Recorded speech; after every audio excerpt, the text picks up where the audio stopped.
Bueno, les voy dando la bienvenida a todos los que se sumaron a esta reunión, una reunión más habitual del Instituto de Derecho de Familia,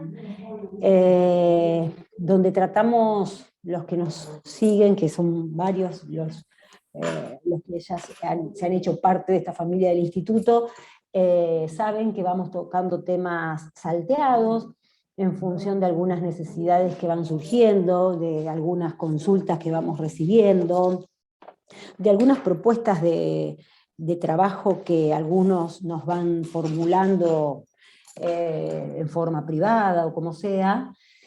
Y en esta oportunidad se me ocurrió que tengamos esta reunión para tratar el tema divorcio, porque creo que es algo habitual en todos los estudios, donde hagamos algo por lo menos de familia, no hace falta ser especialista, eh, que tiene, que es simple como trámite, pero tiene sus particularidades. Y algunos, dentro de la complejidad de lo que acostumbramos a trabajar, eh, no tienen en cuenta que esto es mucho más simple, pero a su vez permite muchas menos cuestiones y planteos que lo que un proceso contradictorio habitual.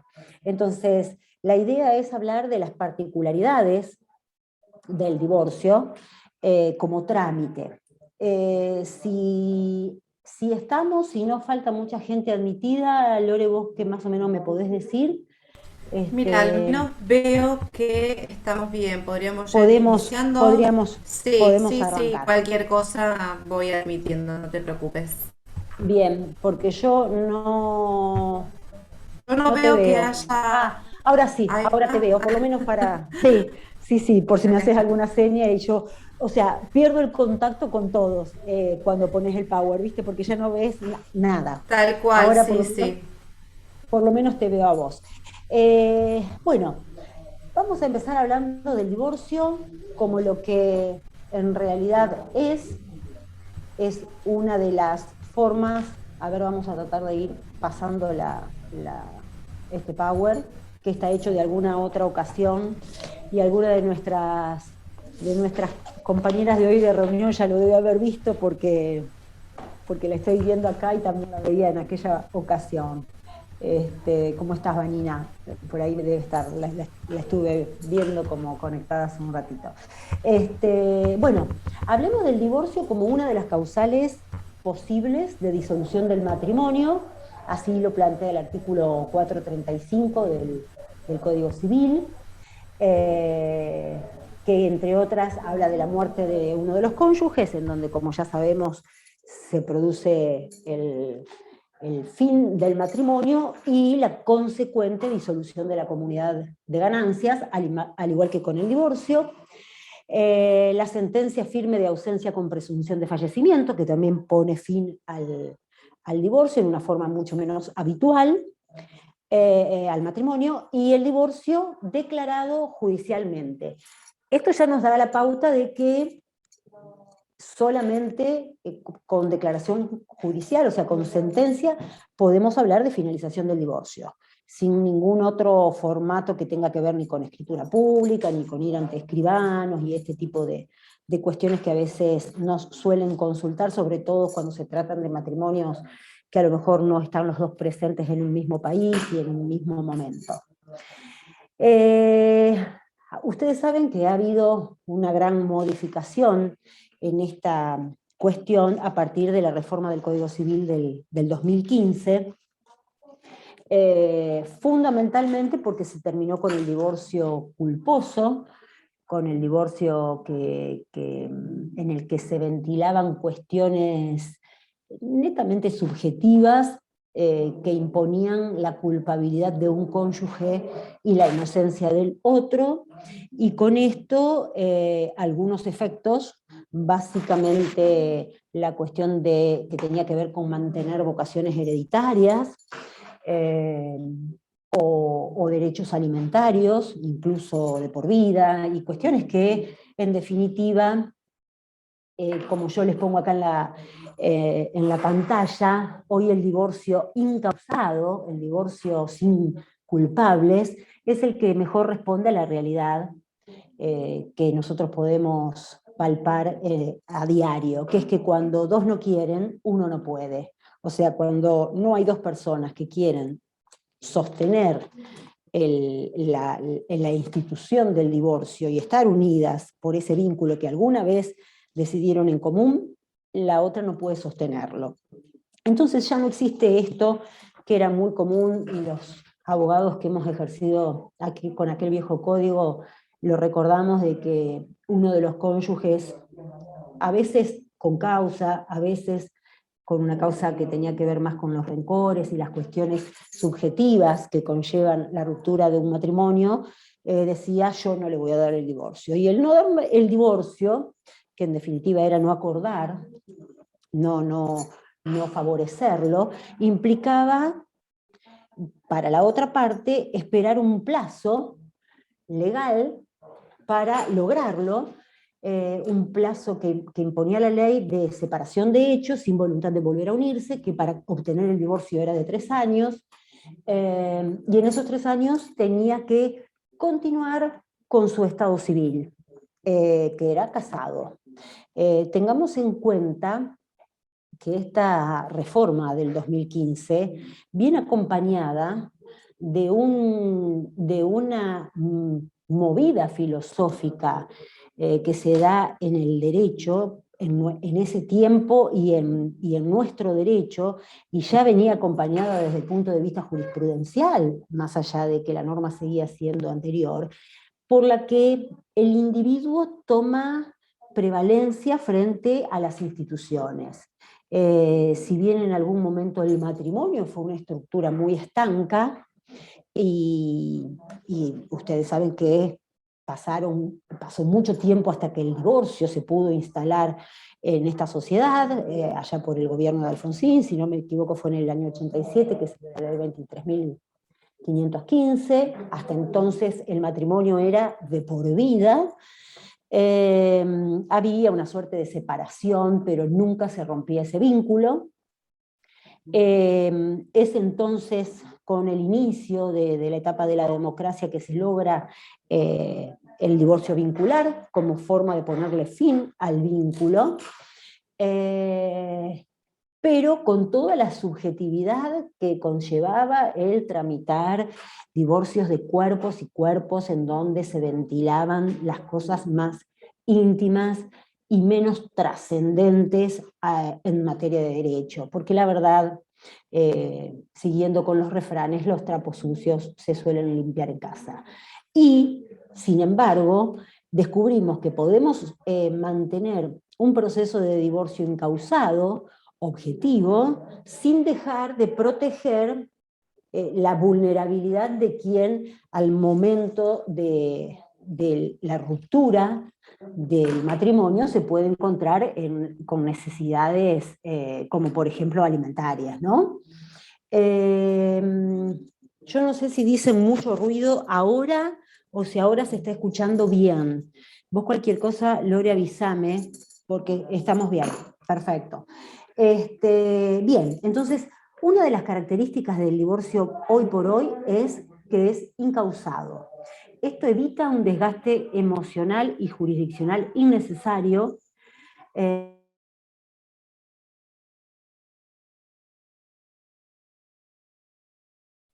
Se silenció.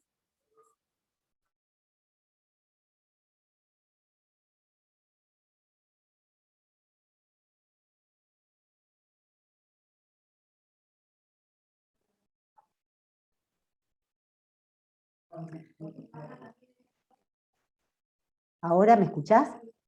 ¿Se escucha? No. Ahora sí. ¿Ahora? Ahora sí, perfecto. Cualquier cosa me volvés a avisar. Entonces, estamos frente a un proceso incausado y abreviado. Lo abreviado tiene que ver con lo no controversial. Y esto es importante que lo tengamos en cuenta, porque les puedo asegurar que colegas de años de ejercicio de la profesión suelen tener este tipo de duda o de creencia de que dentro del proceso de divorcio se pueden plantear cuestiones urgentes, de repente cautelares y demás, y que se encuentran con los decretos que le dicen vaya por la vía que corresponde, y suelen plantearse qué es lo que está pasando. Esto no es una demanda en el sentido en el que nosotros tenemos concedida la demanda o el juicio en sí mismo, como demanda, contrademanda, y esto, o contestación de demanda, y traba de litis. Acá no hay litis, acá no hay controversia. El que no haya controversia tiene muchos efectos. Por ejemplo, cuando no contestan en términos otorgados por la ley la notificación de la demanda de divorcio, no tiene el efecto que tiene la no contestación de demanda en tiempo oportuno en cualquier otro tipo de proceso, que ustedes saben muy bien, tiene que ver básicamente con dar por ciertos los hechos de la demanda, y mucho menos si a los hechos de la demanda le sumamos lo que nosotros acompañamos en la demanda de divorcio, que es la propuesta reguladora de efectos. El no contestar demanda no produce ningún efecto. Esto es importante tenerlo en claro, porque el otro día una consulta que recibimos, no recuerdo por qué medio fue, era esta: no me contestaron el divorcio, entonces marcha la propuesta reguladora. Y no marcha la propuesta reguladora, porque es eso, es una propuesta, no es una pretensión. Y cuando digo no es una pretensión, también implica que si no hay acuerdo, y yo en la propuesta reguladora de efectos propuse una cuota alimentaria, supongamos para hijos menores de edad, de una cantidad X de 20.000 pesos por mes, iniciada, supongamos, por el mismo que hace la propuesta, una demanda de alimentos, no se tiene que ceñir al monto que propuso, porque lo hizo en una etapa en donde se suponía que había una posibilidad de acordar, porque para eso hacemos la propuesta, para que haya una contrapropuesta y en definitiva se acuerde algo de lo que serían los efectos del divorcio. Pero sigamos con lo general. Me apunto a esto para que ustedes vean que cuando hablamos de no controversial es importante, porque cuando nosotros entendemos que al iniciar un divorcio no estamos iniciando una demanda común, estamos comprendiendo que no vamos a tener las ventajas de la no contestación y un montón de otras cuestiones que tienen que ver con lo que habitualmente conocemos como demanda. ¿Cuál ha sido el fundamento del proyecto del Código Civil para esta suerte de lo que en su momento fue tan conocido como el divorcio express, que ahora nosotros lo tramitamos y sabemos que no es tan express, es más o menos express, porque adentro del tribunal todo se vuelve más o menos largo. El principio fundamental, por supuesto, fue el de autonomía de la voluntad, considerando que hablamos de mayores, de personas adultas, con plena capacidad y con derechos y obligaciones equiparadas. Entonces, lo que se le retira al instituto del matrimonio, o mejor dicho, de la ruptura de este a través del divorcio, es el gran orden público que antes lo invadía, ¿no? Entonces, planteando el principio de autonomía de la voluntad, hablamos de que hay equidad, de que hay igualdad entre las partes, y el resto de los principios que hacen al derecho de familia, los principios generales: equidad, igualdad, cooperación y solidaridad familiar. Y esto no es un tema menor, porque fíjense cuántas veces alguno de los interesados en divorciarse, no hablemos de género acá, incluso pensemos en un divorcio de un matrimonio de dos mujeres o de dos hombres, esto no es una cuestión de géneros, pero cualquiera de los contrayentes que viene pretendiendo divorciarse, lo escuchamos todos los días, dice, pero la casa esta que compramos fue con mi trabajo, porque ella no trabajaba. O ella venir a decir, yo trabajaba y ganaba mucho más que él, y compramos la casa gracias a que mi trabajo implicaba un ingreso importante. Y uno a esa gente simplemente tiene que contestarle, la solidaridad familiar es el fundamento. Perdón, perdón, ¿le pueden decir a Cristian L? Porque doctora, usted está hablando y es tanto el ruido de fondo, tal vez usted no lo escucha, pero No, yo no lo escucho. nos dificulta a los que estamos escuchándolo a usted. Bien, Cristian L. Cristian, silenciate o te silenciamos desde acá, si no... ¿Pasó? Ahí está, ahí me parece que está. Muchas gracias. Bárbaro. Cualquier cosa avisás, dale. El sentido de la existencia de la comunidad de ganancias está fundado en estos principios generales del derecho de familia. En la cooperación, porque suponemos que si hay alguien que es el que trae el dinero, hay otro que sostiene el hogar, desde la educación y crianza de los hijos, desde las tareas domésticas, y todo lo que conlleva sostener y acompañar a la familia, ¿no? Entonces, estos criterios son los que justifican y dan respuesta a estas preguntas que para nosotros son mucho más habituales de lo que deberían ser, pero tenemos que entender también que el que se sienta en nuestros estudios no es un abogado y no tiene por qué saberlo, o sea, lo hace desde el mero sentido común, y sin tener en cuenta que en algún momento eligió a esa persona para generar un proyecto de vida en común. Bien, este principio de autonomía de la voluntad, sumado a la idea de pacificar las relaciones sociales, esto de lo encausado vino a evitar que la gente se desangre adentro de un tribunal tratando de probar lo incomprobable en algunos casos, porque imagínense que cualquier cuestión que hace a las causales del divorcio planteadas en aquel momento significaban meterse en una esfera de intimidad del ser humano demasiado profunda, entonces la prueba se complicaba. ¿A costa de qué? De que los procesos salieran o sea, era muy difícil terminar de demostrar verdaderamente la culpa de alguno de los cónyuges, y mientras tanto la familia se fracturaba totalmente.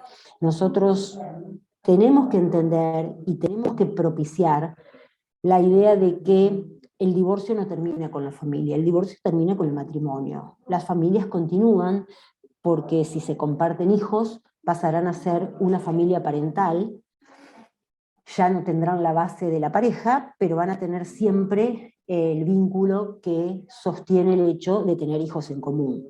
Entonces, pensar la idea del matrimonio como el fin, no, es simplemente una modificación en el modo de ser familia. Y para esto hay que lograr que la familia no se desangre, que no se profundice de tal manera en donde todo el mundo salía a buscar testigos y gente del entorno que en su momento lo fue de los dos, terminaba teniendo que tirarse hacia un lado o hacia el otro. Entonces era incómoda para la familia, para el matrimonio que se estaba divorciando, ni hablar de la situación de los hijos y de todo el entorno social que los acompañaba, que en definitiva terminaba quedando ahí en una suerte de tener que elegir hacia dónde volcaba básicamente sus testimonios, ¿no? Entonces, la pacificación en las relaciones sociales ante la ruptura matrimonial es lo que nos permite hoy poder seguir hablando de familia en otros términos más allá del matrimonio. Y por supuesto la libertad en el desarrollo de la personalidad. Por eso decimos que si dos no quieren, uno no puede. Y si hay uno de los dos que desea modificar una de las garantías primordiales constitucionalmente reconocidas, que es el derecho, el Estado civil, el derecho al Estado civil, tiene que poder hacerlo y no quedar preso de una elección que pudo haber sido muy válida en su momento, pero que de repente dejó de serla. ¿Escuchamos bien? Lore, no te estoy viendo, pero cualquier Acá cosa estoy. avísame. Mira, Bien, se quejan de que hay un ruidito de fondo, como si estuviesen hablando, pero el único micrófono que está habilitado es el tuyo. es Todos el los demás, mío. exacto, todos Están, los demás están están anulados, por eso me llama la anulados. atención. Yo otra cosa, es Yo me más, voy a acercar un... si hago el silencio de todos, te silencio a vos, así que No, procuro que, claro, exacto, procuro que de quede que solo todos este. estén y que quede solo el tuyo, por eso. Es, Bien, bien. pero bueno, sí Hasta es una voz de varón que quiere molestar un poco constante, pero lo que pasa es que yo detrás de acá, de un biombo de vidrio, tengo otra oficina y hay gente. Entonces, puede a lo caber que mejor sea eso. es que se escuche eso. Pero Bueno, es eso, pero otra, se escucha bien tu voz, aún así. bien, bien, bien, bien. Gracias, Lore. Si alguien quiere interrumpir hasta acá, miren que están siempre en condiciones de hacerlo y la idea es esa, es que hagamos un ida y vuelta. Si no, yo avanzo y después sobre el final vamos conversando. Y vos, Lore, lo mismo, si me tenés que parar porque hay ahí en el chat alguna Mira, cuestión. hay una consulta de Sí, Tornati Héctor que dice, hola doctora, mi consulta a un amigo si inicia el divorcio, si la ex mujer le puede pedir el dinero que tiene en su caja de ahorros, en el banco, dólares, en cuenta corriente. Están separados desde el 2012. Gracias. bueno, ahora vamos a hablar también de los efectos, o mejor dicho, de la retroactividad del divorcio, que va a marcar también la pauta de lo que es la finalización de la comunidad de ganancias, ¿no? Así que ahora, Héctor, en la medida que avancemos, también vas a ir encontrando estas respuestas. Arranquemos en principio por plantear que nadie puede renunciar a su facultad de pedir el divorcio.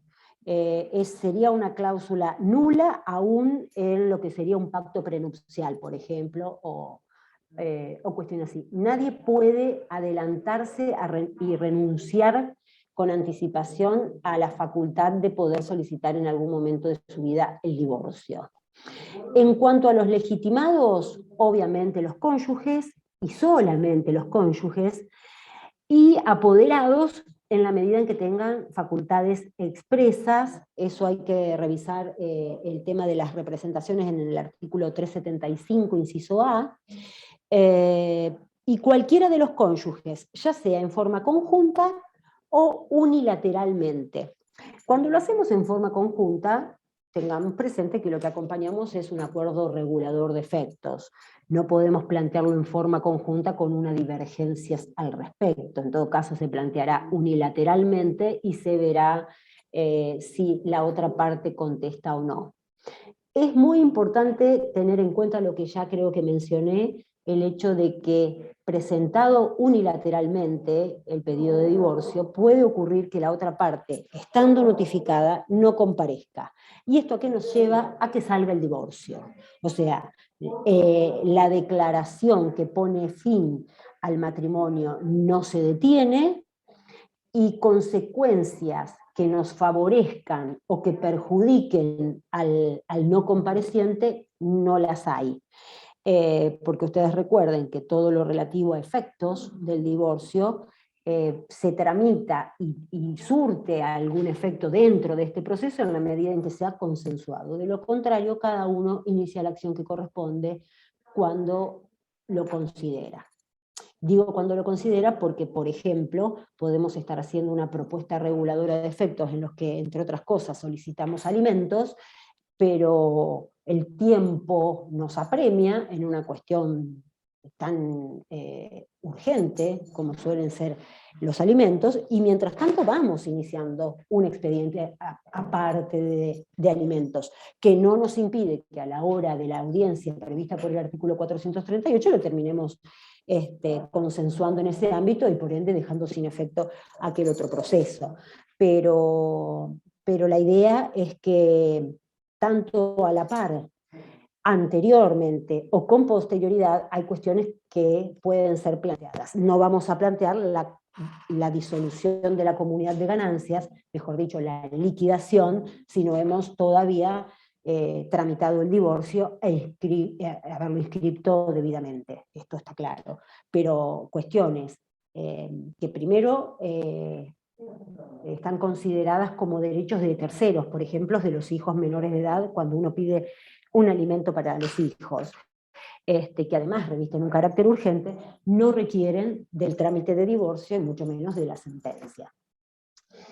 Sigo con mi cuadro. En cuanto a la competencia, el artículo 717 del Código Civil, ustedes saben que es la parte desde el 705 al 723, que si bien tratándose de un código de fondo, y esto ha sido criticado por algunos procesalistas básicamente, toma en consideración cuestiones que hacen a las reglas generales del proceso de familia puntualmente. Entonces, dentro de esto, que por ser específico modifica lo más genérico, como podría ser alguna divergencia que surja con el propio Código Procesal Civil, nos indica la competencia, que es la del último domicilio conyugal. Por eso es importante que cuando armamos la demanda de divorcio, no dejemos de consignar cuál fue el último domicilio de la pareja, del matrimonio, porque ese domicilio es el que atrae la competencia. Puede ser el domicilio del demandado a elección del actor, domicilio de cualquiera de los cónyuges si la pretensión es conjunta, o domicilio del cónyuge concursado o fallido. Estas son elecciones que se hacen en relación a las posibilidades de lo que hace a la autonomía de la voluntad, y que también en el Código Procesal Civil nos dan como distintas alternativas, ¿no? En general nosotros tomamos el último domicilio conyugal, como por ejemplo en el tema de las sucesiones es el último domicilio del causante, ¿no?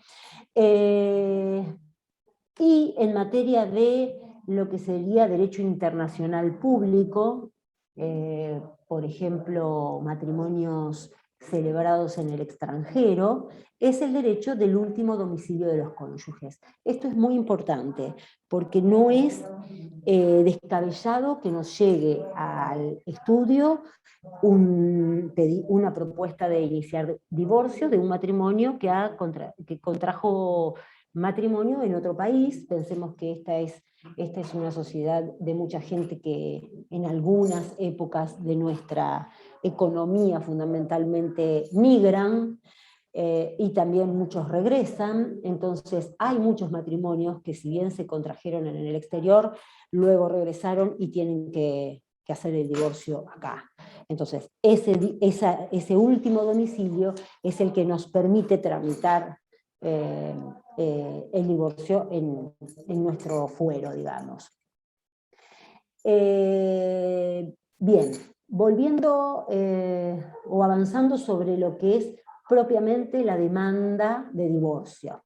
Los requisitos de la demanda básicamente son los del 130 del Código Procesal. No podemos evitar el nombre del peticionante o de los peticionantes si fuera por presentación conjunta. No podemos evitar mencionar los domicilios reales y legales, y los demás datos personales. Vuelvo a reiterarles, es importante plantear cuándo fue la fecha del cese de la convivencia, porque esta es una cuestión que da lugar a incidentes, y con esto controversias, esto no controversial de lo que hablábamos como las características del divorcio, suele tener algunas cuestiones que sí pueden ser controvertidas y eventualmente probadas, como por ejemplo la fecha del cese de la convivencia. ¿Por qué? Porque ¿qué nos marca nuestra norma? Que el efecto retroactivo de la sentencia tiene que ver con, entre otras cosas, la fecha del cese de la convivencia, Si no hay acuerdos sobre esto, el juez podrá tener en cuenta la fecha de notificación de la demanda de divorcio. Fíjense que yo les estoy diciendo que no tiene ningún efecto, les dije al principio, si la otra parte no comparece, pero sí es importante si no nos ponemos de acuerdo en fijar cuándo fue la fecha del cese de la convivencia, porque esa fecha es la que en forma retroactiva marca la finalización de la comunidad de ganancias. Y esto va para Héctor, que pregunta si puede reclamarle lo que tiene hoy. Si él saca una sentencia de divorcio, fundamental para cualquier reclamo que tenga que ver con la liquidación de comunidad de ganancias. No solamente la sentencia, sino la sentencia inscripta debidamente en el registro civil. Entonces, si quien va a pretender o a pretender incluir dentro de lo que es la comunidad de los gananciales un bien existente a la fecha, cuando la retroactividad lo llevó a que están divorciados desde hace 5 años y por ende hace 5 años que se extinguió la comunidad de ganancias, lo que tiene hoy tendría que haber estado hace 5 años, porque la foto que nos muestra que integró la comunidad de ganancias es al momento en que la comunidad llegó a su final. Por lo tanto va a ser una cuestión de pruebas, ¿no? Obviamente. Una pregunta, perdón, porque sí. justo de lo que estás diciendo, ¿qué tal, Victoria Lombo? Hola, Victoria. Hace muy poquito, hice un divorcio con la presentación conjunta de los cónyuges y ellos denunciaron la fecha de separación, sí. Pero también denunciaron 2 bienes como gananciales y uno de esos bienes se adquirió a fin de año pasado, cuando la fecha de separación fue 2015. Y bueno, la sentencia salió disolviendo la comunidad de ganancias retroactivamente a 2015, y entonces quedó una situación que, bueno, medio indefinida en relación a este bien, que lo denunciaron como ganancial, pero se adquirió posteriormente, no sé cómo. Mira, en realidad al juez, a ver, lo menos controlado, o por decir, la menos injerencia del orden público dentro de toda esta cuestión, es la que tiene que ver con el derecho patrimonial del matrimonio. Si bien hay normas que lo rigen, que las partes lo dejen de lado y reconozcan o consideren incluir como bien de la comunidad de ganancias a un bien que legalmente no lo es, ningún juez, creo, le va a decir, no, señor, usted tiene que sacar este bien porque no es ganancial. ¿Por qué? Porque tiene que ver con este principio de autonomía de la voluntad, en donde si las partes están en iguales posibilidades de expresarse, de ejercer su derecho de defensa, o sea, no hablamos de vulnerables en el medio, ni cosa por el estilo, y el derecho es netamente patrimonial, lo reparten como quieren, o sea, nadie va a decir lo contrario. El tema es cuando uno de los dos se ponga, porque acá hay uno de los dos que claramente está cediendo una parte que es totalmente suya, y sin embargo lo está haciendo, quién sabe por qué, a lo mejor como una forma de compensar, como una forma de mitigar cuestiones morales. Piensen que nosotros estamos objetivando esta cuestión, este trámite en el medio de esta charla, pero detrás de esto hay mucha subjetividad.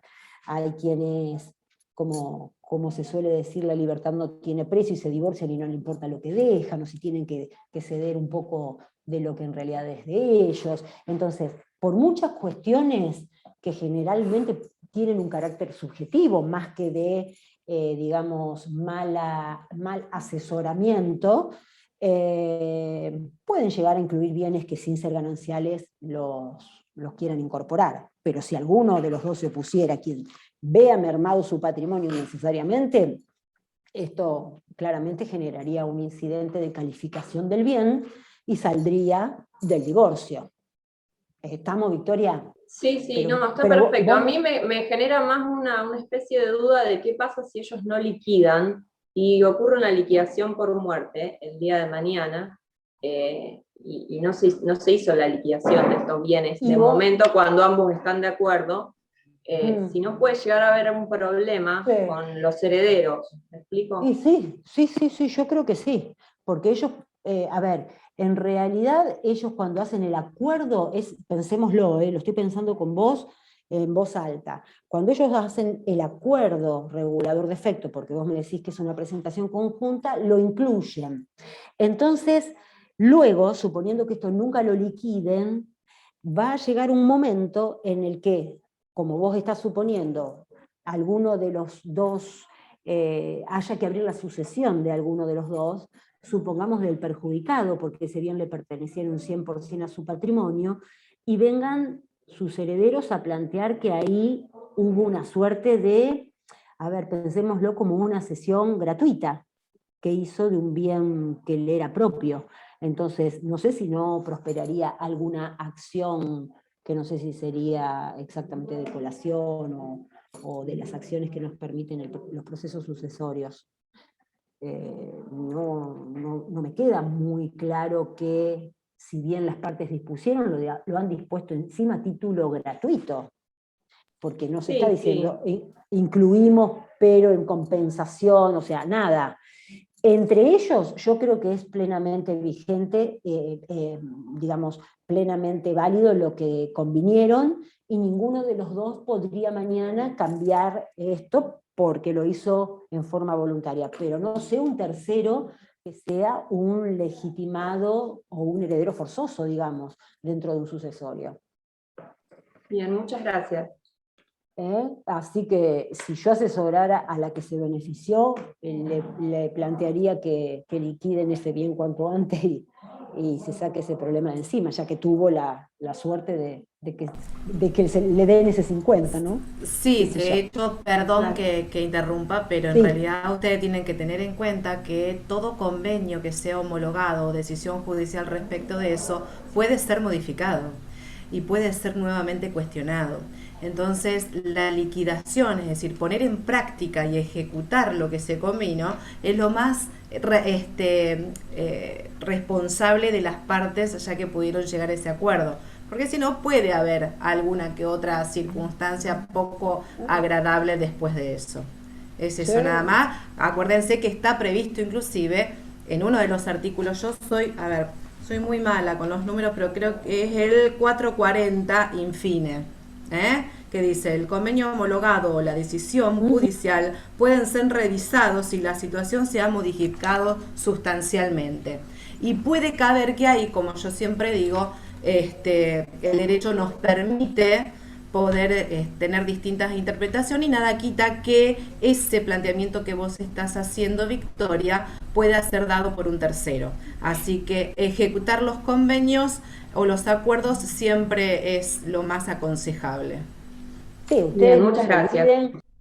Ustedes no se olviden que en materia de familia pocas cosas causan Estado. Creo que la que causa Estado es la sentencia de divorcio en sí misma, porque una vez que se divorciaron no pueden volverla para atrás.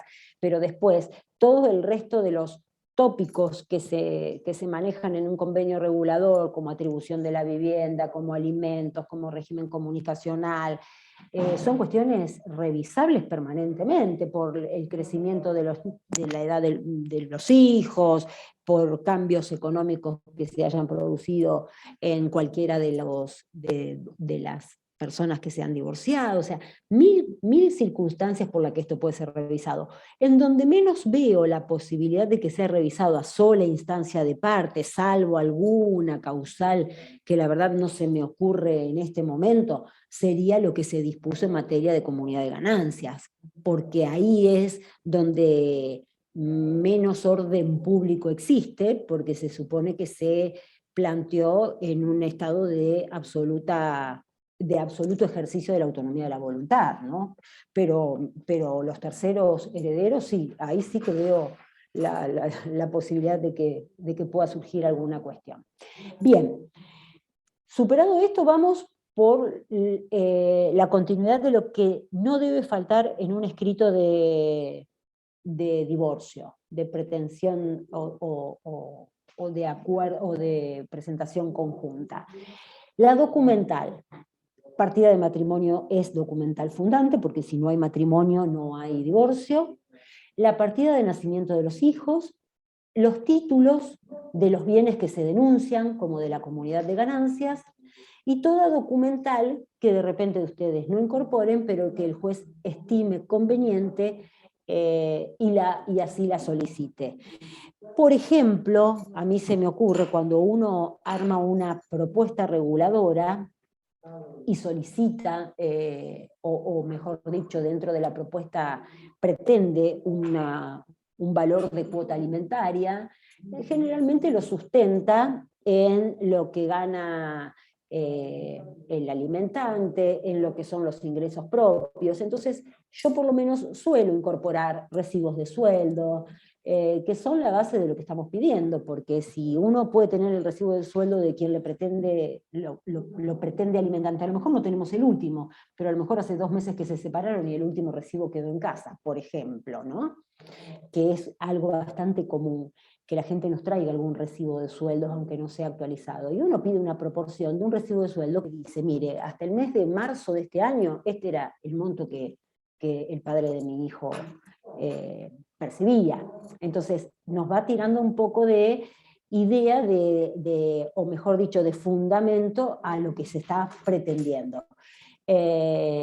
¿Cómo documentar el fundante? La partida de matrimonio y la partida de nacimiento de los hijos, si son menores de edad, no hay dónde perderse, esto tiene que estar. Y si denunciamos bienes, también los títulos de esos bienes. Bueno, interpuesta la demanda, se corre traslado, esta es la primera que ya vimos. Dentro de lo que del traslado, en realidad no hay muchas posibilidades de negativa, pero sí cabe, por ejemplo, hablar de la presentación de una excepción. Supongamos casos de divorcios ya hechos, y que se vuelven a pedir por error, por desconocimiento de alguna de las partes, que a lo mejor nunca logró ser verdaderamente notificado, aunque se cumplió con el requisito desde el punto de vista legal y lo interpone. Entonces, esas son causales de excepciones válidas dentro de este proceso. Después, no hay controversia, esto lo tenemos claro. La petición de divorcio es un acto procesal de postulación que tiene aptitud para activar el funcionamiento de la jurisdicción y autoriza a que la contraparte efectúe una contrapostulación. Hasta acá estamos. No controversial, pero la postulación está. El principio es la bilateralidad, por eso se corren los traslados, y el derecho de defensa siempre está con pocas defensas como válidas, ¿no? Una de estas entonces es la de oponer excepciones. La notificación, por supuesto, se cursa al domicilio real, porque es el domicilio conocido. No tenemos, a ver, otro tema, no tenemos abogado y por ende domicilio procesal constituido en un proceso no iniciado, aunque haya en paralelo otros procesos. A veces nos ocurre que iniciamos un primer expediente de violencia por el que a lo mejor hay alguna medida de restricción o incluso hasta de exclusión del hogar. Medida de exclusión del hogar que en algunos casos nos sirve como el fundamento para fijar la fecha exacta del cese de la convivencia, o sea, la fecha que se excluyó al cónyuge excluido, valga la redundancia. A veces iniciamos una cautelar de alimentos porque es muy urgente. La gente no siempre empieza divorciándose, porque divorciarse es una cuestión formal que en momentos de crisis económica se espera, o sea, cuando el cliente llega al estudio viene por lo urgente, y lo urgente no siempre es divorciarse. Por ahí lo urgente es cesar una situación de violencia, continuar percibiendo la contribución alimentaria porque a los hijos hay que seguir dándoles de comer, y el divorcio va esperando. Entonces, cuando llegamos al planteo de divorcio, a lo mejor tenemos 2 o 3 expedientes ya iniciados. No importa que allí haya un abogado y no importa que allí haya un domicilio procesal constituido, este expediente nuevo se notifica al domicilio real, sí o sí. Más allá de que esto a veces nos enoja, porque a mí, por ejemplo, en este momento me ocurre que tengo varios expedientes en un mismo caso, y hay uno en donde no logro notificarlo, y no es el del divorcio, porque el divorcio se terminó, es justamente el de alimentos definitivos. No logro notificarlo en el domicilio donde vive actualmente, y por supuesto que colega profesional que lo representa tengo, y más que llamarla por teléfono y decirle, pero mira que te estoy tratando de notificar y no puedo, pero también entiendo que el colega se debe a su cliente, y ¿qué le va a decir? Mira, me llegó la notificación que me la mandaron por WhatsApp. No tenemos mucha alternativa. O sea, a veces es injusto desde el punto de vista de lo criterioso, pero nos suele ocurrir que nos cuesta la notificación, y no podemos por esto quedarnos con la cuestión de que hay un colega y hay un domicilio procesal constituido en otro proceso que no es el que estamos iniciando. Una vez notificada la demanda de divorcio, el demandado no puede oponerse a ella ni invocar causales subjetivas previstas en el derogado Código Civil. O sea, lo que antes nos favorecía, de ninguna manera hoy puede ser parte de esto. Más allá de que solemos ver sendos escritos en donde la subjetividad le gana incluso al profesional, y se comienza hablando de toda una cuestión que tiene que ver con que él se fue porque tenía otra, porque me engañó, porque, a ver, sin dudas hay varios motivos siempre que terminan en esta ruptura, y ello no implica que sea necesario plantearlo. Entonces usamos frases más genéricas, como para decir se hizo imposible la continuidad de la vida en común, etc. Bien,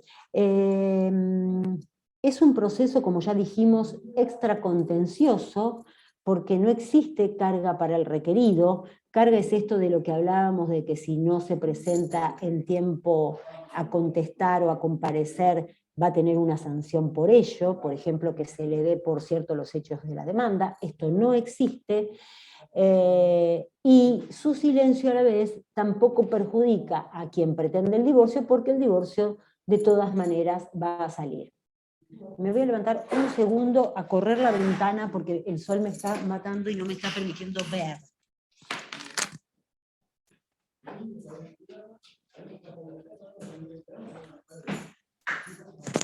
Ahí estoy, me estaba quedando ciega. Bueno, parte de la demanda es la propuesta reguladora de efectos. Es parte de la demanda bajo condición de admisibilidad, o sea, no podemos no ponerla. Y a veces en esto nos ocurre que estamos tramitando el divorcio de una persona, de un matrimonio grande, con hijos mayores de edad, en donde no hay bienes o no tienen intenciones de declararlos porque los tienen bien distribuidos y van a seguir como está. Sin embargo, el capítulo, propuesta o acuerdo regulador, lo tenemos que plantear, aún diciendo, en relación a la parentalidad, nuestros hijos han alcanzado la mayor edad. En relación a los bienes de la comunidad, las partes deciden que por el momento no van a ser liquidados y en su momento se denunciarán. No sé, a veces no decimos nada en realidad, pero la tenemos que consignar. Que las partes no se deben, si es un acuerdo, compensación económica. O sea, esto también hace un poco a nuestra responsabilidad profesional, asesorar a nuestros clientes acerca de que cuando vienen, y sobre todo si vienen ambos, a cerrar esta cuestión relativa al matrimonio que llegó a su fin, nosotros tenemos que asesorarlos para que cierren todas las puertas, porque hoy vienen juntos, más allá del divorcio, y mañana el señor vio a la señora tomando un café con otro señor en un bar, o la señora lo vio al ex esposo con un ramo de flores en la mano, y se pudrió todo. Entonces, lo que hoy es paz, ustedes tengan en cuenta que a veces suele ser la calma que precede a la tormenta. Nosotros tenemos la obligación profesional de cerrarles todas las puertas, o sea, de que si están de acuerdo, no se van a deber compensación económica. Bien, consignamos, las partes declaran que no se deben compensación económica, porque de lo contrario, cualquier circunstancia, hasta el volar de una pluma, podría llegar a ser un motivo para que esa calma se termine. Y no sé quién de los dos fue el que nos convocó, pero quien nos convocó, si llega a ser el que encima se vio perjudicado, nos quiere matar, porque en su momento habrá dicho, te la traje para que me cierres este despelote, y ahora se abrió uno. Entonces, todo lo que se puede cerrar tiene que estar consignado, si hay acuerdo.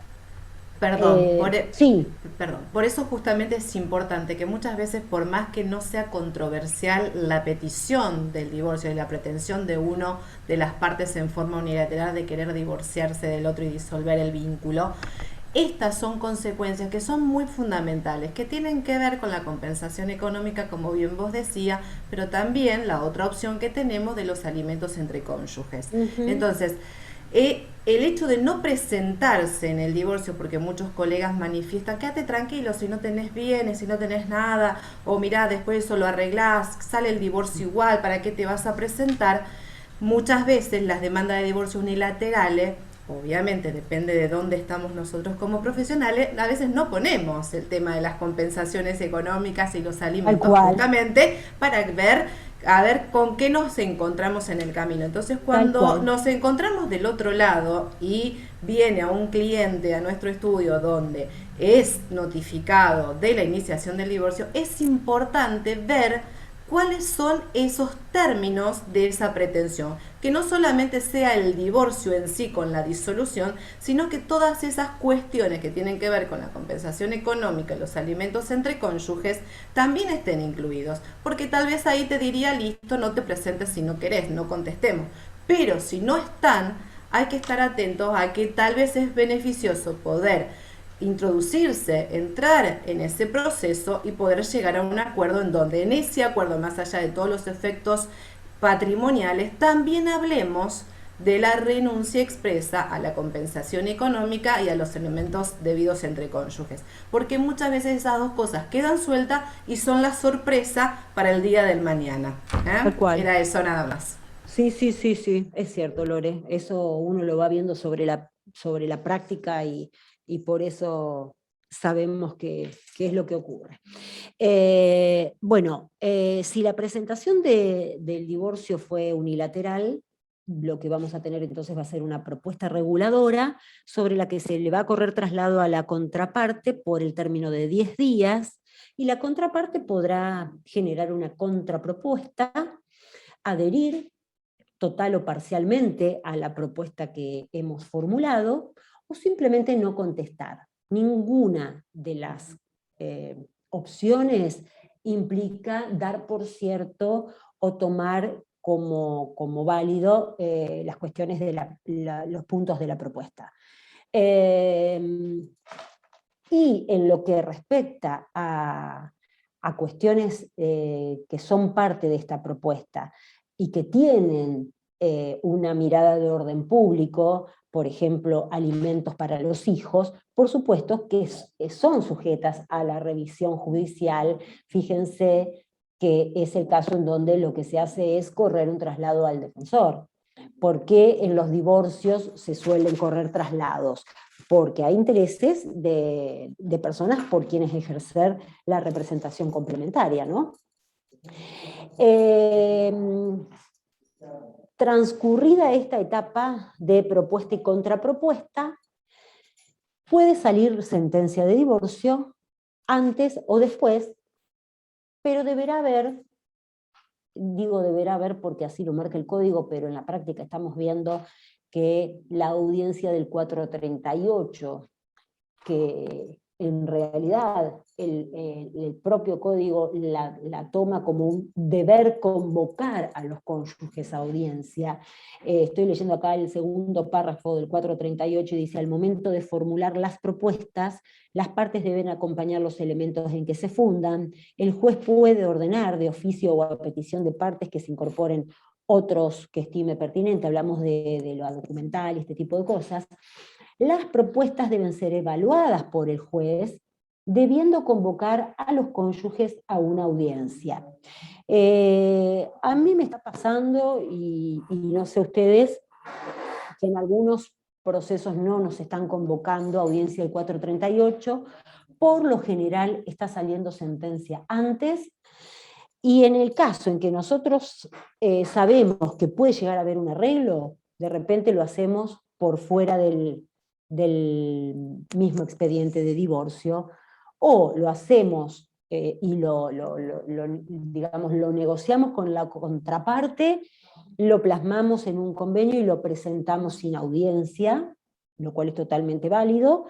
Y en otras ocasiones sabemos que nunca va a haber acuerdo, con lo cual no pedimos la audiencia del 438, y el juez tampoco nos da audiencia del 438. No sé si a ustedes les está pasando esto. A mí sí, que esta cuestión no está siendo tomada así como a rajatabla. Ahí sí me gustaría escuchar opiniones, porque de esto nos vamos nutriendo todos, porque la experiencia personal de uno no es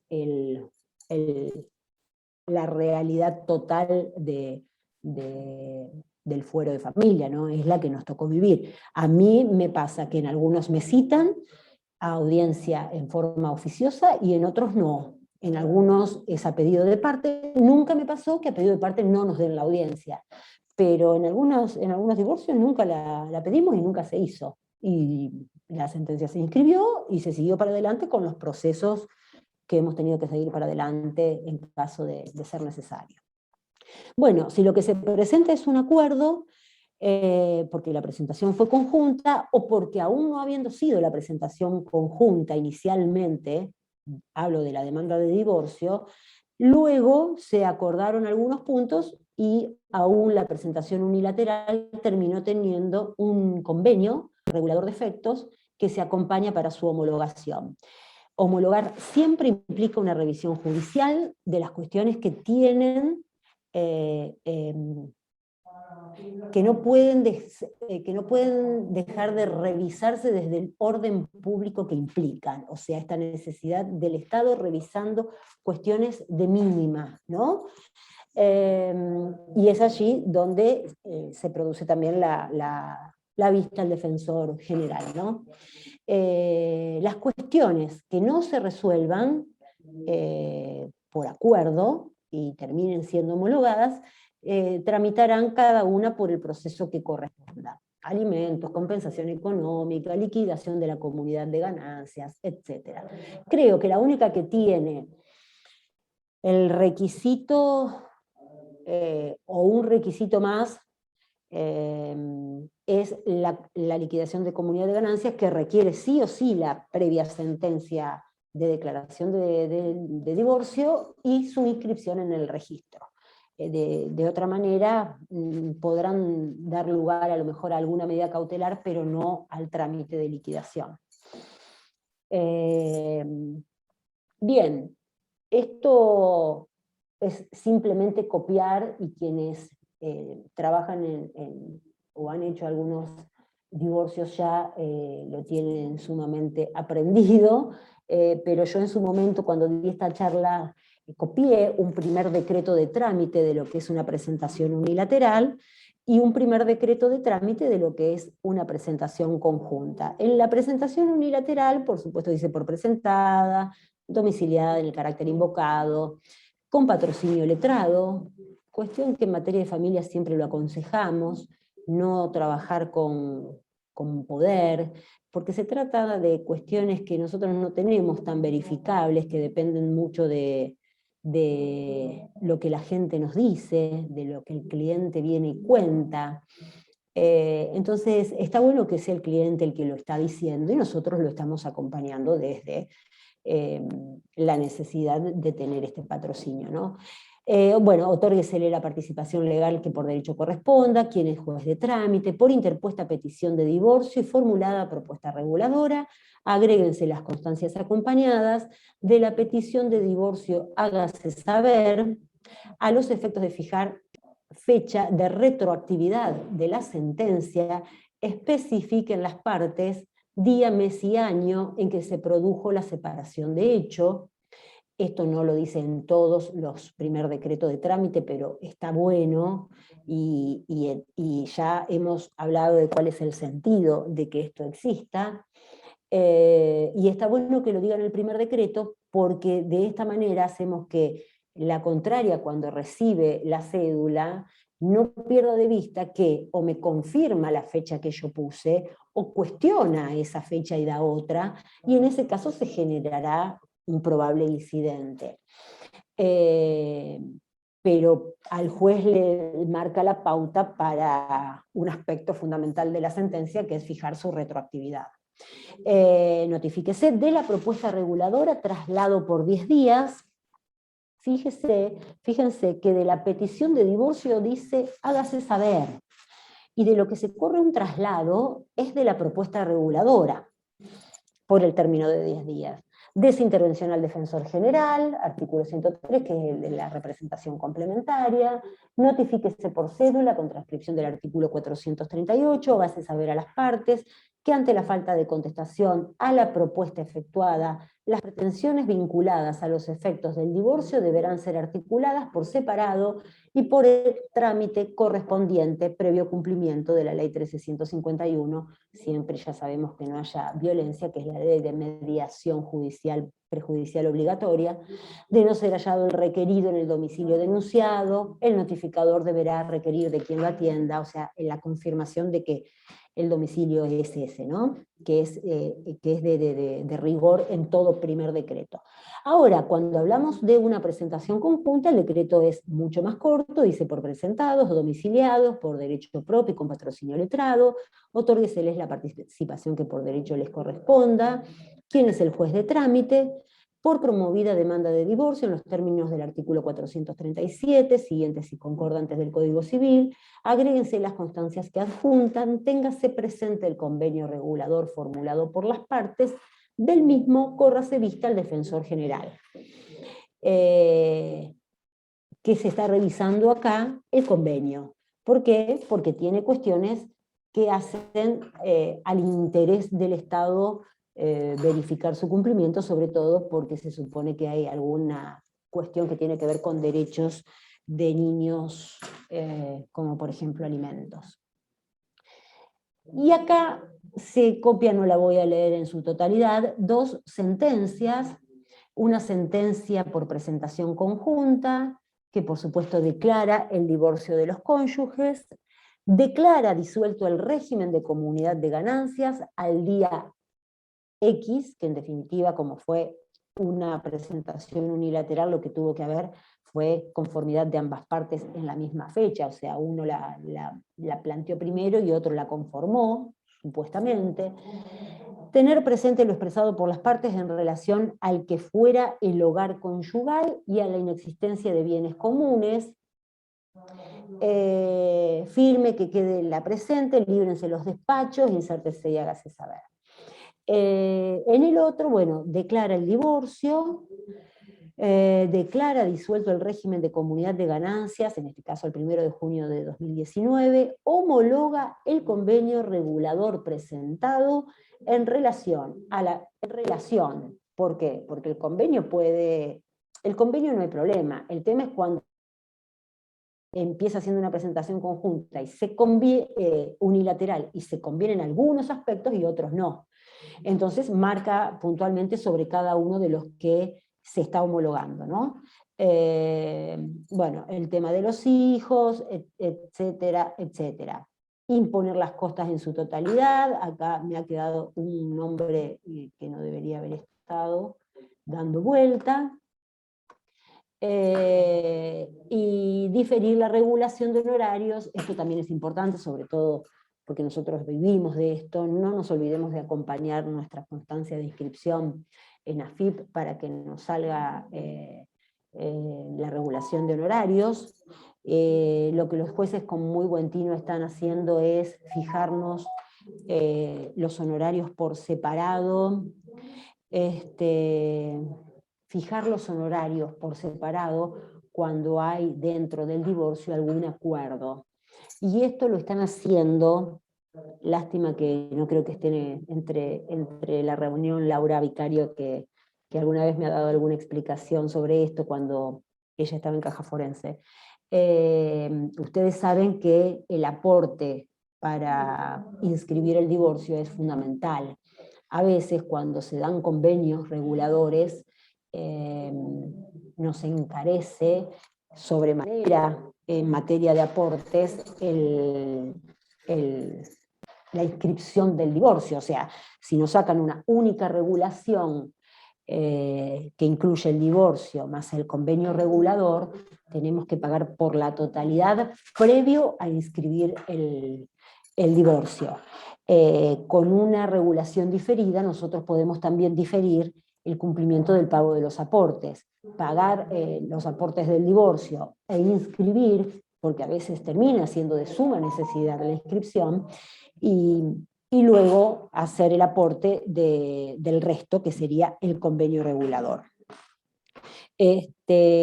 Bueno, superado esto, vamos hacia la próxima. Efectos derivados del divorcio. ¿Qué contiene este convenio regulador?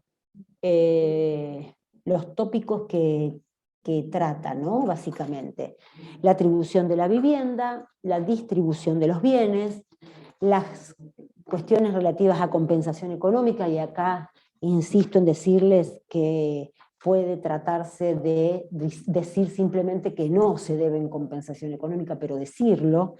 Esto es lo que uno le tiene que aconsejar siempre al cliente, el cerrar todas las posibilidades de que después de esto se generen otras cuestiones, salvo cuando no podemos, porque verdaderamente no hay acuerdo. Entonces terminamos con lo que se puede, con el resto nos quedamos esperando a ver si somos demandados en algún momento o si vamos a demandar. Y las cuestiones relativas al ejercicio de la responsabilidad parental, como alimentos, cuidado personal de los hijos, régimen comunicacional, etc. Este convenio regulador puede ser garantizado en cuanto a su ejecutabilidad, en cuanto a su cumplimiento, con una garantía real o personal, así lo dispone el artículo 439, y puede ser modificado, como ya lo habíamos adelantado recién con un comentario que hizo Lorena, cuando se dan cambios de situaciones. O puede no haber definitivamente acuerdo, y por ende se inician los procesos que corresponden previa mediación prejudicial, lo cual no nos quita la posibilidad de iniciar medidas cautelares en los temas que se consideren de urgencia, y también puede no darse la necesidad de la mediación prejudicial obligatoria. Ustedes saben que hoy por hoy todavía solamente en casos en que haya habido antecedentes de violencia familiar. Hay una reforma pendiente en materia de mediación. Si hay algún mediador o mediadora dentro de los participantes, a lo mejor están un poco más al tanto que yo, en el que está previsto, creo, en lo que es el proyecto, eliminar la obligatoriedad de la mediación en materia de alimentos, lo cual me parece fantástico, porque si no los alimentos provisorios terminan muriendo en definitivos, porque pasar por la mediación prejudicial y hacerles gastar a los fines de... Está bien que existe la posibilidad de hacerlo en forma gratuita, pero también es cierto que se suele complicar el conseguir una mediación gratuita. Últimamente me está costando, me están pidiendo, como se hacía al principio, una serie de demostrar la imposibilidad, más allá de lo que sería la declaración jurada. No sé si hay algún inconveniente en el registro de mediadores para tomar estas mediaciones gratuitas, que me imagino que no deben causar ninguna gracia, porque si no hay acuerdo creo que no lo terminan de cobrar a nadie. Bueno, es todo un tema, porque cuando quien pretende los alimentos queda más o menos conforme con lo que salió como alimento provisorio, no quiere saber más nada. Y nosotros, los abogados, que de repente representamos a la que pretende los alimentos, y digo a la que pretende porque generalmente es la mujer respecto del padre de sus hijos, nos terminamos quedando con que cobrarle a ella se hace un poco dificultoso. Hay personas que vienen ya con la convicción de que el alimentante es el que paga las costas, y nosotros sabemos que el alimentante paga las costas en la medida que haya una sentencia que así lo indique, y esa sentencia tiene que ser de alimentos definitivos. No he visto, salvo que alguien me diga que ha sacado algo en contrario, sentencias de alimentos provisorios en donde le fijen las costas a alguna de las partes, porque la provisoriedad también tiene que ver con esto, ¿no? Entonces, la mediación prejudicial como obligatoria en materia de alimentos en verdad está generando un perjuicio.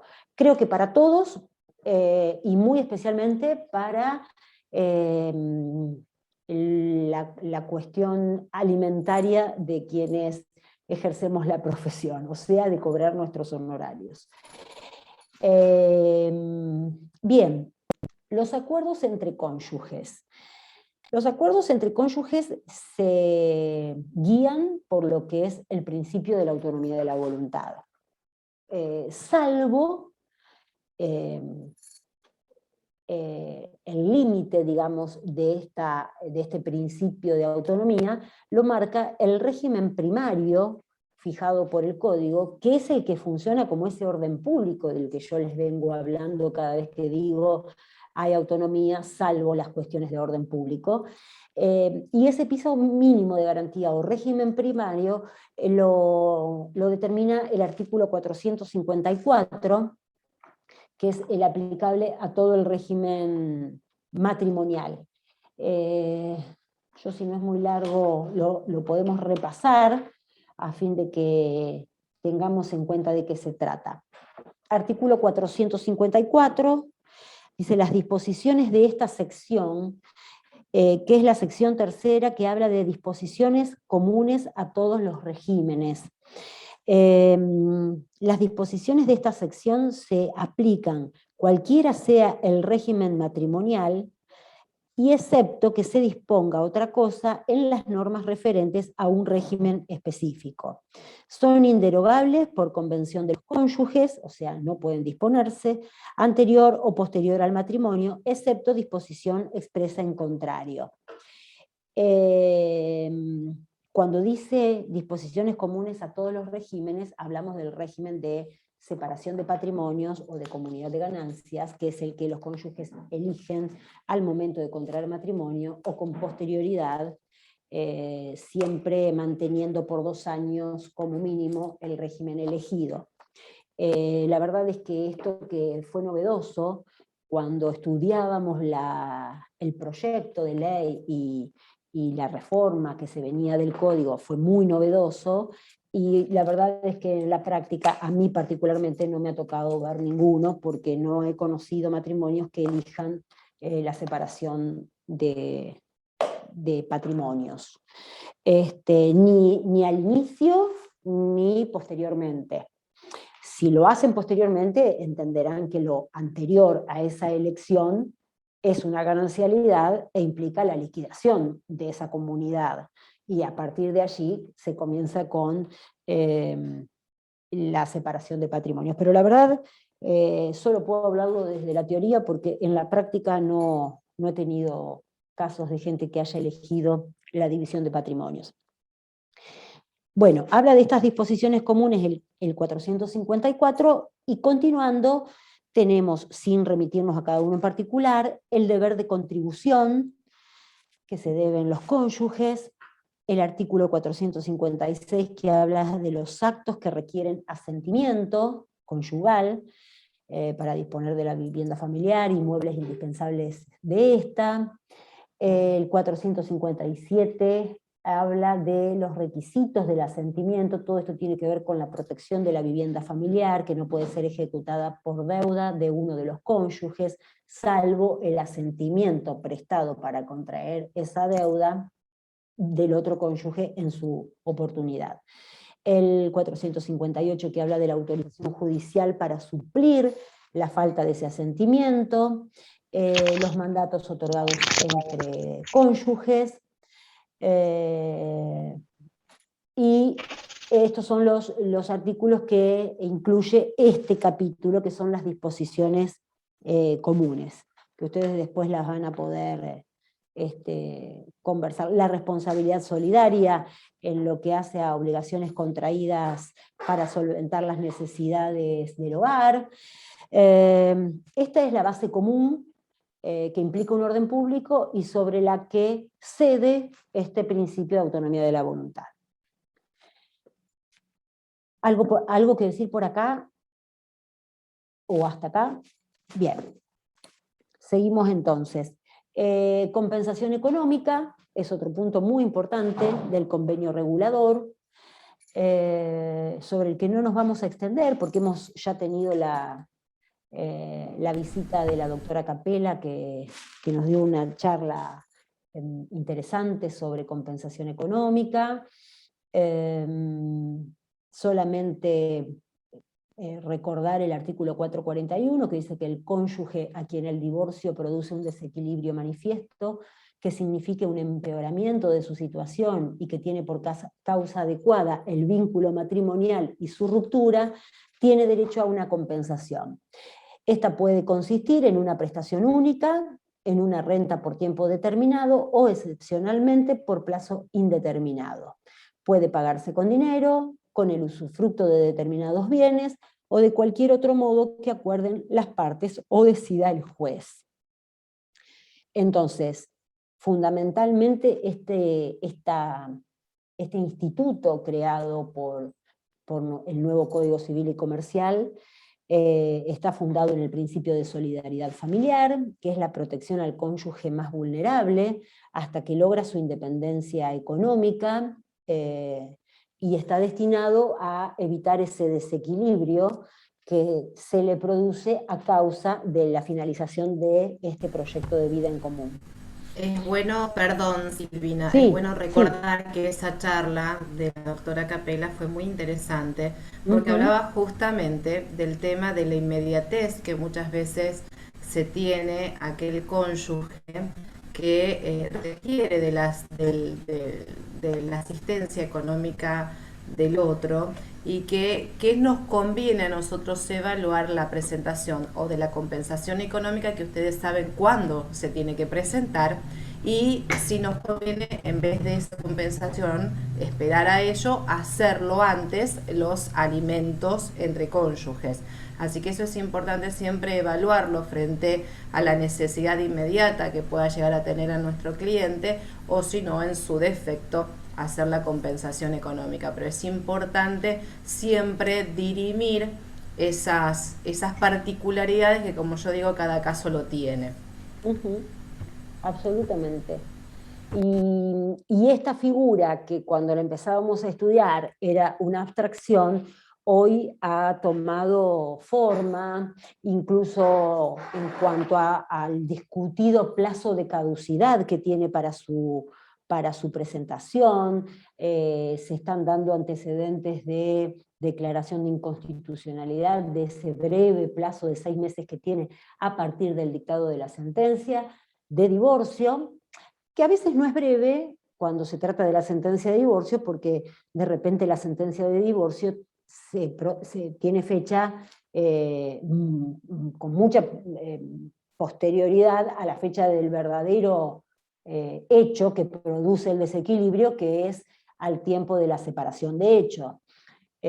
Situación que, cuando nos toca estar por parte de quien es demandado por compensación económica, solemos esgrimirlo. Si hace 3 años que nos separamos de hecho y sobrevivió y está acá, no hablemos de compensación económica para salir al cruce de este desequilibrio que se produjo, cuando en realidad se produjo allá y no lo reclamó.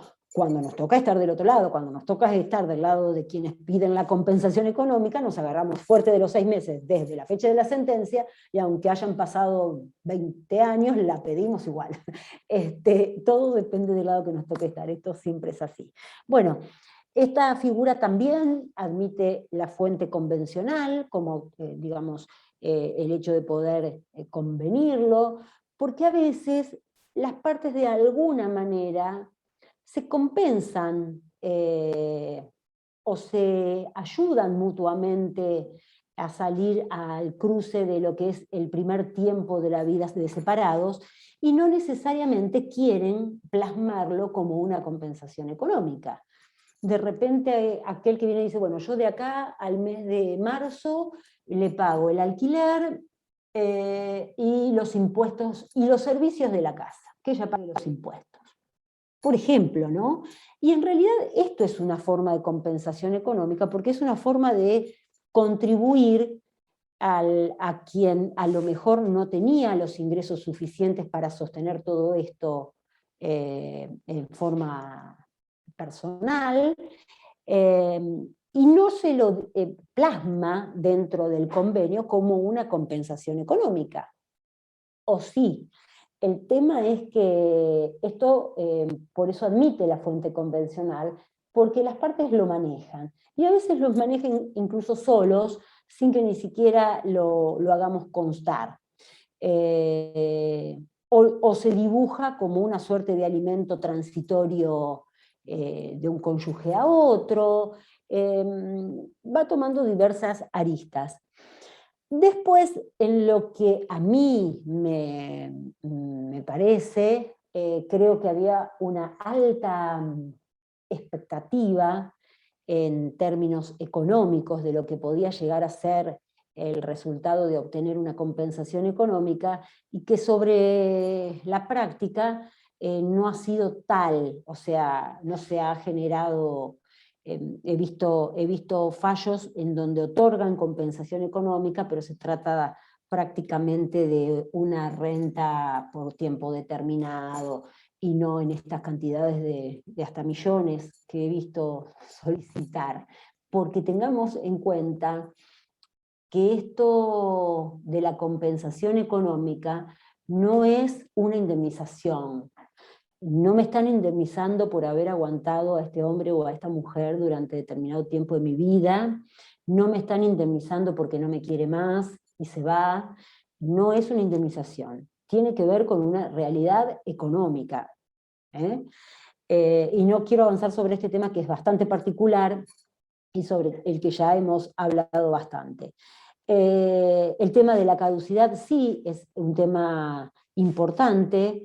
La verdad es que cuando hice este Power no había salido, o por lo menos yo no estaba al tanto de algunos fallos que declaran la inconstitucionalidad de este plazo, así que esto tengámoslo presente, sobre todo si nos interesa, según del lado que estemos, para generar algún tipo de planteo sobre este breve plazo de 6 meses desde el dictado de la sentencia de divorcio, que a veces suele ser mucho más perjudicial por lo breve cuando se trata de 6 meses desde el cese de la convivencia, cuando estamos frente a una unión convivencial, ¿no?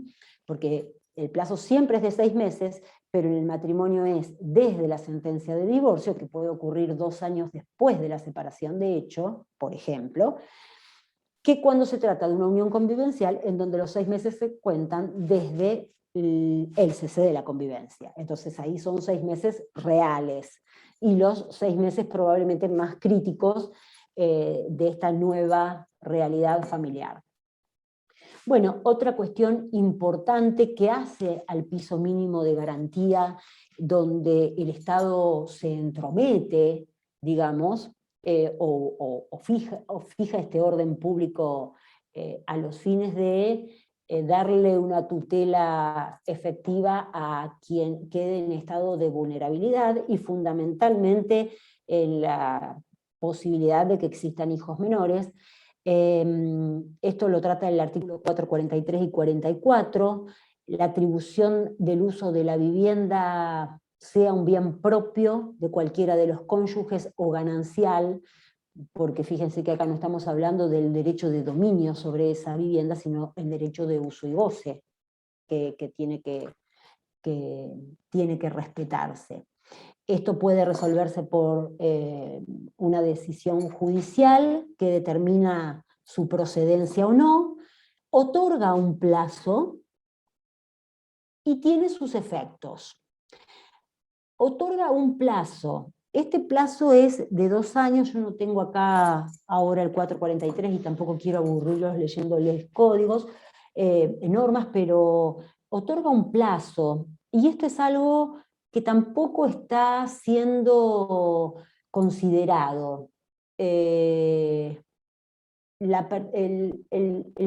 cónyuge o la cónyuge que tiene que dejar el hogar conyugal, que de repente puede llegar a ser hasta un bien propio, ni siquiera ganancial, o aún siendo ganancial tiene derecho a su 50%, no tiene que esperar toda la vida para recibirlo. Ni siquiera el código marca hasta la mayoría de edad de los hijos, como muchos colegas de verdad dan por sentado. Me llama mucho la atención escuchar colegas que te dicen, bueno, vos pedí, total, mientras los chicos sean menores, como si esto no fuera una realidad. No en todas las circunstancias la vivienda tiene que ser respetada. Sí, consideremos que la vivienda para el hijo es uno de los contenidos de la obligación alimentaria. Entonces, de repente un progenitor debe alimentos suficientes para cubrir entre las necesidades básicas de su hijo la vivienda. Pero esto no significa que tenga que dejarle su vivienda, que son dos cosas distintas. La vivienda como atribución que se otorga post divorcio como efecto del divorcio tiene plazo. Después, que el progenitor tenga obligación dentro de lo que es la obligación genérica de alimentos de proveer a su hijo lo necesario para que tenga una vivienda, es otra cosa. Esto lo tenemos que tener claro, y la verdad que lo tenemos que tener claro básicamente los abogados. No podemos venir a decir, no, quédate tranquila que ahí se va a quedar hasta que cumpla los 18 o los 21. No, esto no es así. El derecho a ceder el uso y goce de la vivienda, que puede ser un bien ganancial e incluso propio del que se tiene que ir, no es un derecho que cese cuando los hijos cumplen la mayoría de edad. Eso no es lo que dice el código. ¿Estamos de acuerdo? Y los efectos de esta atribución de la vivienda a alguno de los cónyuges puede implicar la renta compensatoria por el uso del inmueble en beneficio del otro cónyuge. Esto quiere decir una especie de canon locativo por el uso del bien que puede llegar a ser común o inclusive propio del otro, la prohibición de enajenar sin acuerdo expreso de ambos cónyuges, por supuesto esto hace al derecho real de dominio, y el inmueble... Perdón, Sí. Silvina, pero también es importante que si es un bien propio de quien fue, no es papá o mamá conviviente, es importante tenerlo en cuenta porque tiene que ver con la parte indicativa del quantum de la cuota alimentaria contributiva. Entonces, muchas veces también es importante que si es un bien propio donde la mamá o papá conviviente está al cuidado de los chicos, ese inmueble propio debe ser tomado en cuenta para la masa alimentaria, más allá de que la liquidez obviamente sabemos que debe respetarse en la mesada alimentaria, no debemos perder de vista también, porque muchas veces se asesora de otra manera y nos encontramos en donde por ahí tenemos a un cliente, que generalmente es el hombre, en donde no solamente pasa la cuota alimentaria que jurisprudencialmente corresponde y al caso concreto se puede llegar a respetar y fijar, pero también aparte un 100% de un bien que es propio, cuando muchas veces habría que ver que no tenemos que perder de vista que esta responsabilidad en cuanto al techo para los niños es de ambos padres, de ambos progenitores. Entonces, En el hipotético caso que nos encontremos con bienes propios también atribuibles, porque a la mamá o papá quien detenta el cuidado de los menores, que también sea parte integrativa de esta mesada alimentaria ordinaria. Sí. En algunos casos nos cuesta mucho que así sea interpretado desde el tribunal, ¿no? Bueno, y si se trata de inmueble alquilado, el cónyuge no locatario, o sea, el que no figura en el contrato de locación, puede continuar por el plazo que queda de la locación hasta su vencimiento, si es que se le atribuyó la vivienda. Pautas a considerar: personas a quienes se le atribuye el cuidado de los hijos, o sea, ¿a quién se le otorga el uso de la vivienda? ¿A quién se le atribuye, ¿no?, este derecho? Generalmente a quienes se quedan con el cuidado personal de los hijos. Cuando la situación económica es más desventajosa, suele proveérsele esta atribución de la vivienda. Cuando el estado de salud o la edad de los cónyuges así indica en favor de alguno de ellos, o cuando intereses de otras personas que integran el grupo familiar así lo ameritan, ¿no? O sea, la atribución de la vivienda tiene que ver con el análisis del caso concreto. Y en el análisis del caso concreto, la idea justamente es un análisis que tiene que ver con la vulnerabilidad, con la falta de ingresos, con quien dedica mayor tiempo al cuidado de los hijos, y fundamentalmente con equiparar estas cuestiones que en algún caso consiguen ser desventajosas para determinada persona.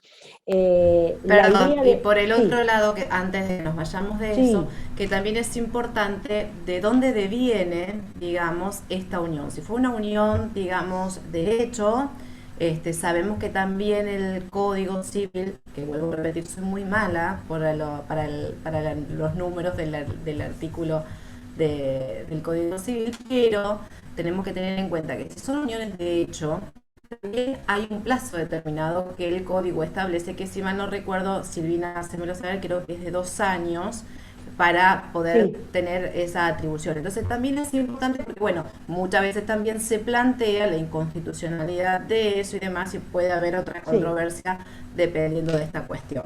Eso también es importante. Sí, sí, sí, sí, sí.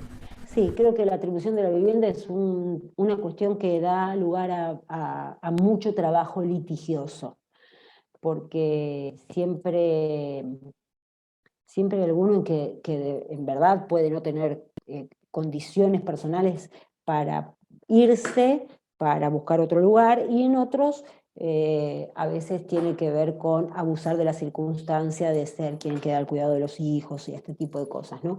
Y que también de eso depende que el juez le fije o no esa contribución o esa renta en favor del otro, ¿no? Así que eso es un tema para el caso a caso. Efectos patrimoniales del divorcio.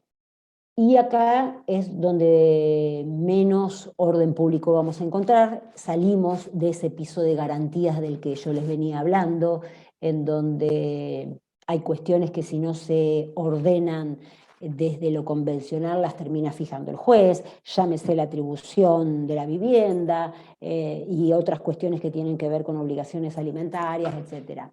En los efectos patrimoniales del divorcio, fíjense que la extinción de la comunidad de ganancias o de la comunidad de bienes se fija retroactivamente a la fecha. Les leo puntualmente como lo manifiesta el artículo 480. Al día de notificación de la demanda, si la presentación fue unilateral, al día de la petición conjunta de los cónyuges, o sea, no de notificación, sino de la petición, o sea, al día de la foja cero, o al día de la separación de hechos sin voluntad de volver a unirse. Esto suele dar lugar a casos controvertidos. Acá yo en su momento hice mención a un fallo que dice que una de las partes alude a una fecha de separación de hecho, en tanto la otra sostiene que se trató de un abandono voluntario del marido y que en consecuencia se dan los extremos previstos en el artículo citado. El Tribunal de Familia número 5 de Rosario resolvió hacer lugar al recurso de revocatoria planteado y en consecuencia dispone la aplicación retroactiva al día de tal separación. El artículo 480 del Código Civil no exige el pedido de parte, sino que positivamente determina que si se produjo la separación de hecho con anterioridad, la sentencia de divorcio y los efectos se retrotraen al día de ese hecho.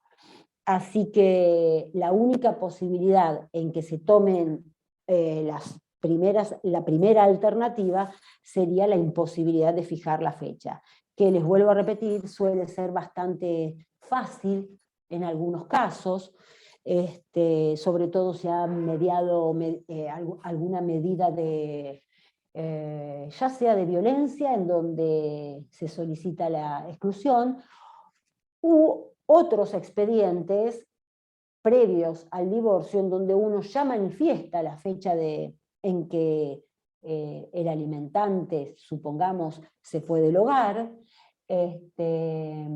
y frente a esto el alimentante lo ha consentido, o sea, ha contestado esa demanda, que sí es una controversia, y sin embargo no se ha manifestado en contra. O sea, es una cuestión de pruebas cuando las partes no se ponen de acuerdo.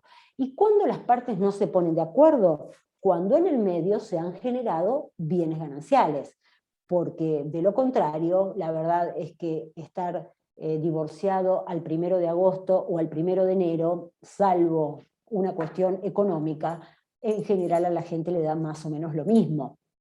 El tema es cuando se conoce de la existencia de bienes que han ingresado al patrimonio del otro, o eventualmente al de uno para ejercer la defensa, en el lapso que va desde la posibilidad de que se tome la fecha real del cese de la convivencia con la fecha de notificación de la demanda, por ejemplo. Así que bueno, básicamente, y de mi parte para terminar, lo que me interesaba era mostrarles aspectos diferenciados de cualquier otro tipo de demanda que significan hoy un proceso de divorcio, y que se me ocurre en función de lo que uno va escuchando como planteos de nosotros mismos, de los profesionales, que a veces tenemos alguna confusión o alguna, digamos, el seguir la corriente y meter todo dentro de la misma bolsa y entender a este tipo de trámite con el sentido que le damos al resto. Y este trámite tiene su particularidad. Tiene la particularidad de declarar una modificación en el estado civil de las personas. Esto no es un tema menor, y tal es así que no es un tema menor, que incluso en épocas de pandemia estricta, dura, donde pocos trámites estaban vigentes, yo he planteado como una cuestión de derechos humanos y por ende de vulneración a principios convencionales, el hecho de que si el divorcio no era un trámite de los habilitados dentro del receso, nos estaban impidiendo nada más ni nada menos que el derecho al estado civil. Hay gente que necesita volver a casarse, a lo mejor está haciendo un divorcio después de años de ser separado de hecho, y por alguna cuestión necesita casarse, y para casarse necesita tener esta declaración que disuelva el vínculo anterior. Y el no propiciar o el no permitir esto vulnera derechos humanos fundamentales. Este es el sentido del trámite de divorcio: declarar la ruptura de ese vínculo. Y con ello la capacidad nupcial, la recuperación del estado civil, y el resto que hace a los efectos ha sido, para mi criterio, un acierto de este código, que trata de dar una salida rápida, económica, y económica en sentido de dinero y de desgaste jurisdiccional a los efectos derivados de esta ruptura del vínculo. Quedo abierta a que debatamos y a que conversemos de lo que quieran, o a las Hay consultas que hayan. discúlpame Silvina, hay una pregunta de la doctora Carla Méndez que dice, si la convivencia ya no es un requisito para el matrimonio, ¿por qué se toma como referencia para la retroactividad? Sí, la convivencia no es un requisito para el matrimonio, pero la verdad es que de común es lo que ocurre. Ahora yo me pregunto, ¿qué pasa en aquellos casos en donde no había convivencia? Claramente no la había, porque el esposo vive en... Tengo incluso casos de gente que está trabajando en el sur, por ejemplo, que por ende no hay convivencia, o la convivencia se da 4 días en el mes, cuando tienen algunos francos, por pensar en alguna posibilidad. Y en este caso yo creo que por eso la opción no se agota en el cese de la convivencia. En este caso creo que no sería el punto con el que se marque la fecha de retroactividad, ¿no? No sé, Lorena, ¿vos qué opinás? Pensemos, Yo creo Lorena, que si bien... pensemos Sí. esto. Estas normas que uno a veces no las logra entender en el momento y después sobre la marcha y cuando las vamos poniendo en práctica lo vamos comprendiendo, son normas abiertas, son normas que nos marcan principios generales, o sea que no nos condicionan taxativamente y que tienen la capacidad de adaptarse a cada familia. En la familia donde no hay convivencia te están dando otras opciones de retroactividad, ¿no? Es así, y aparte, bueno, de alguna manera, como vos dijiste, el tema de poder saber el cese de esa convivencia tiene que ver que una cuestión sea las cuestiones laborales, que eso impiden que haya una convivencia, pero la voluntad de la unión matrimonial existe, pero me parece que es importante a los efectos patrimoniales, esos efectos patrimoniales que tiene la disolución del divorcio, es elemental poder determinarlo. Es decir, más allá de que la convivencia tal vez en los hechos no pueda darse por otras circunstancias particulares de cada familia, digamos, ¿no? Aquí hay otra... Espérame, sí, fíjate decime. esta pregunta de Héctor, que creo que fue con el que vos leíste antes, que dice, me preguntan sobre el costo. Eso es lo que iba a ir, dale. IUs. ¿Lo viste? No nos regulan 40 IUs, nos regulan 8. A ver, puede caber, a ver, hay un artículo específico, y justamente la doctora D'Agostino en su momento explicó justamente por qué ahora estaban desdoblándose las regulaciones de todo lo que tiene que ver con el convenio regulador, si es que llegamos a tener un convenio regulador integral con el plan de parentalidad, o en su defecto también la regulación del divorcio.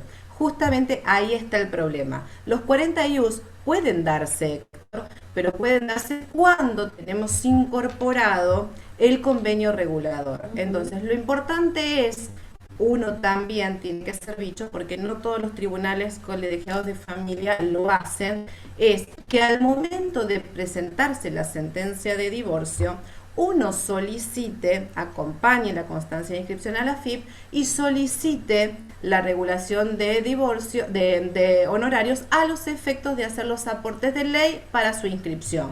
Y después presentar un convenio regulador si es que las partes pueden llegar a un acuerdo, o en su defecto solicitar la audiencia del 438. Entonces, ahí está la diferencia. El divorcio específicamente... termino la idea. El divorcio, específicamente hay un artículo que establece que es de 8 a 10 IUs, que si mal no recuerdo es el artículo 8, inciso no sé cuánto.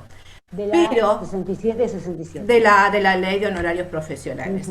Que obviamente después la regulación de honorarios del convenio regulador, si hay algunos puntos esenciales para lo respecto de los niños y niñas y adolescentes, y de la cuestión patrimonial, bueno, obviamente ahí va a variar sustancialmente, claro, y no tenemos tope prácticamente. Pero bueno, no siempre se da, chicos, esas lindas regulaciones. Pero la pregunta es, al ser unilateral, si la otra parte contesta con patrocinio, ¿quién pagará esos honorarios al abogado de la contraria? En realidad acá las costas son por su orden. El que viene con otro profesional le paga las costas al otro profesional, salvo que convengan que las costas quedan a cargo de alguno de ellos. Pero el patrocinio... No, o a ver, si vos haces una petición unilateral y el otro no aparece, obviamente va a ser siempre a cargo de quien contrata los servicios profesionales de ese patrocinante, es así. El otro, cuando la presentación es unilateral y el otro contesta, comparece, carga con las costas de su patrocinado, de su abogado. O sea, acá no hay cargado en costas, las costas son por su orden, en línea general. Haya convenio o no haya, y cuando es unilateral ni hablar, pero cuando es bilateral, o sea, cuando es por presentación conjunta, no siempre es con un único letrado, a veces es por presentación conjunta y cada uno con su profesional, con lo cual cada uno paga a su abogado, salvo que dentro del convenio hagan algún tipo de acuerdo en relación a las costas. ¿Estamos, Lore? Estamos, doctora. No sé si hay alguna otra pregunta que se me haya escapado. Fíjate, pero... Más allá de la convivencia, en realidad hace referencia al proyecto en común. Claro, sí, la convivencia tiene que ver con el proyecto en común. Creo que nada más. ¿Alguien más que tenga algo que comentar? No solamente que preguntar. A veces pueden enriquecer esto con alguna experiencia personal que les haya tocado, en la que les haya tocado participar. Si no, damos por finalizada la reunión de este jueves. Nos veremos el cuarto jueves de agosto, con algún tema que se nos ocurra como interesante. No sé si nos quedaba algo pendiente, Lorena, o alguna invitación que...